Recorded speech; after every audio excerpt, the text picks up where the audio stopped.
There are some places on this planet that just hum with history. You feel it the moment you arrive. The air gets a little thicker. The stones seem to whisper stories of battles, royalty, and long-forgotten secrets. Edinburgh Castle is one of those places. It's not just a pile of old rocks, it's the heart of a nation, a fortress that has stood watch for 1,000 years. This isn't just a tourist attraction. This is ground zero for Scottish history, a place where destinies were decided, legends were born. It's a story I've been waiting to dig into. Perched atop a massive, extinct volcano, the castle dominates the skyline, a constant, brooding presence over the city. You can't escape its gaze. From the cobblestone streets of the Royal Mile to the elegant avenues of the new town, it has been a royal residence, a military garrison, a prison, a national symbol. Its walls have seen it all, from the birth of a king to the thunder of cannon fire. To understand Scotland, you have to understand this castle. It's the key that unlocks the story of a proud and resilient people. The adventure starts now. To understand the castle, you first have to look down, way down.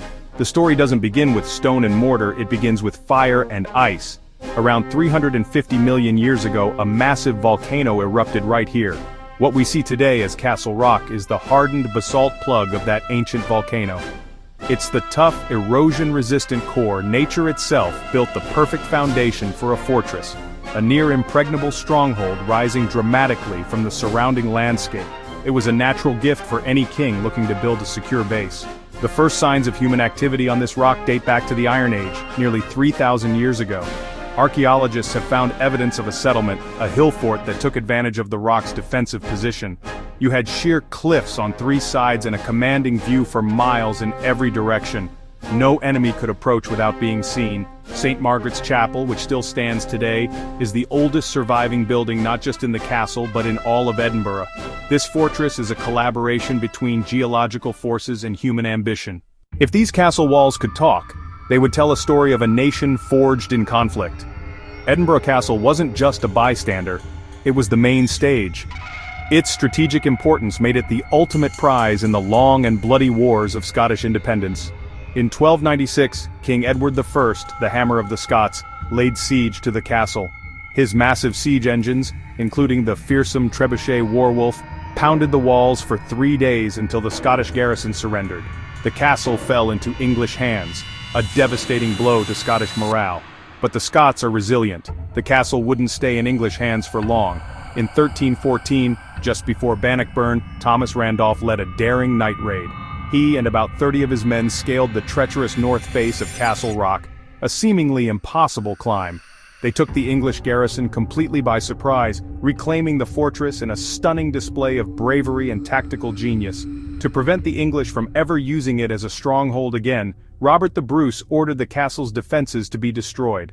It was a bold move. The spirit of independence was more important than any single building. The castle's role as a flashpoint continued through the centuries.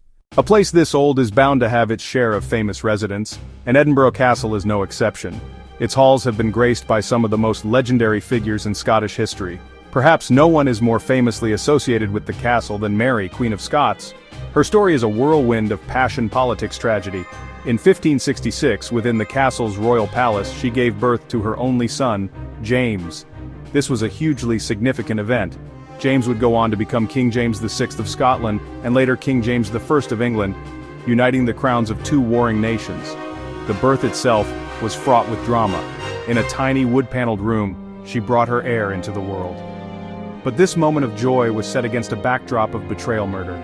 A few months earlier, her Italian secretary David Rizzio had been brutally murdered by Protestant lords, an act possibly orchestrated by her husband, Lord Darnley.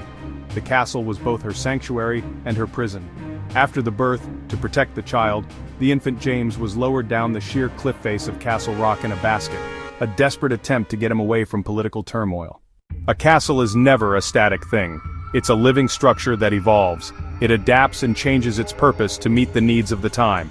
Edinburgh Castle is a perfect example of this constant transformation. For centuries it was the principal royal residence of Scotland's monarchs. The royal palace, nestled in Crown Square, was the heart of the court. This is where kings and queens held lavish banquets. This is where they received foreign dignitaries.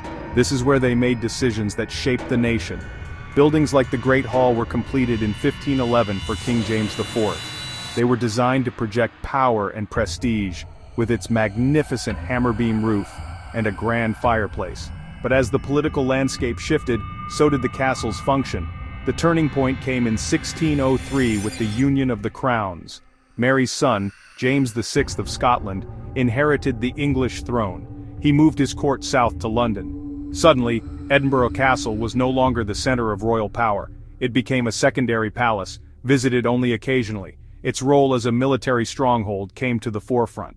The focus shifted from comfort and pageantry to defense and control. Every great historical site has its share of myths and mysteries, and Edinburgh Castle is swimming in them. These legends are the soul of the place, the stories that give the cold stone a human touch. We've already mentioned the chilling tale of the Lone Piper, whose ghostly music is said to haunt the tunnels below. But that's just the beginning. The castle is widely considered one of the most haunted places in all of Scotland. In 2001, it was the subject of one of the largest paranormal investigations in history. Nearly half of participants reported unexplained phenomena, sudden drops in temperature, the feeling of being touched by unseen hands. One frequently cited apparition is a headless drummer boy. His story dates to 1650, just before Oliver Cromwell's army attacked the castle. The solitary beat of his drum echoed across the battlements, a ghostly omen. Perhaps the most significant object is the Stone of Destiny, the Stone of Scone. For centuries, Scottish kings were inaugurated upon it. In 1296, Edward I seized it and took it to Westminster Abbey. It was fitted into the coronation chair, a symbol of English domination. So, what's it like to explore Edinburgh Castle today? It's an all-day adventure. When you pass through the gates, you're stepping into a sprawling complex of buildings from different eras. Your expedition will take you up the steep Lang Stair, the main thoroughfare that winds its way to the summit of the rock.